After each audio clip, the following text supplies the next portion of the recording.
Здравейте, казвам се Георги Попчев, агроном-консултант съм към Агрополихим за район Южна България. Днес, 10 август, присъстваме на прибиране на силаж с нашите домакини от ферма Катрик, която се намира в село Леново. Имаме дългогодишно партньорство.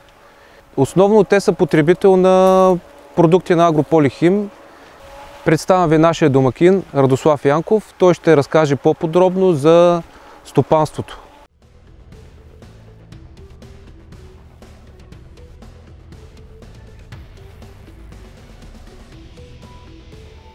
Здравейте и от мен, казвам се Радослав Янков и днес с партньорите ни от Агрополихим ви представяме жътва на силаж. Стопанството ни се намира в село Леново, като отглеждаме освен зърнени култури, правим силажи.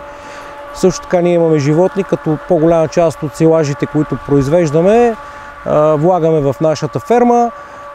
Достатъчни количества, които са ни в плюс, продаваме и на колеги. Мога да разкажа по-подробно за полето в момента, което работим. Тук е използвана изцяло технология на хранене на културата с продукти на Агрополихим, като предсидбено сме използвали DAP, в съобразени с почвените анализи количества, след което имаме с първо окопаване имаме внесен нитрат и в последна възможност за окопаване сме внесли карбамид.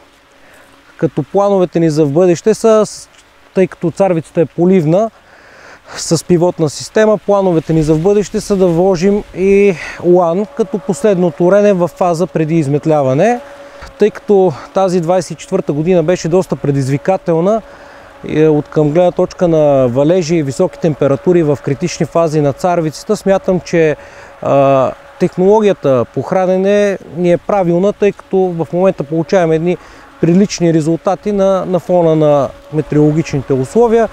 Нищо, че царвицата е поливна, имаше около месец, юни месец, имаше температури в порядъка на около 2 до 3 седмици с температура над 35 градуса, при което царвицата става стерилна, прашият става стерилен и не може да се опраши царвицата. Но въпреки всичко с технологията и по хранене и по растителна защита сме съобразили и получаваме едни добри резултати.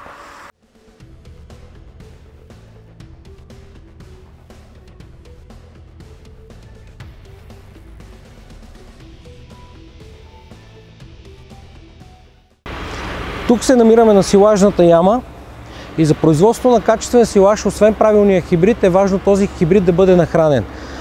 В силажа може да се видят частици зърно, което зърно е смляно, за да може да има по-добра усвояемост от животните, търбуха на животните. Тъй като силажа е около 40% от храната на животните, е много важно той да бъде правилно консервиран, при което се виждат отзад и самото пригазване на силажа. И за да имаме един висок млеконадой през годината, това е основната храна, която с нея компромис няма.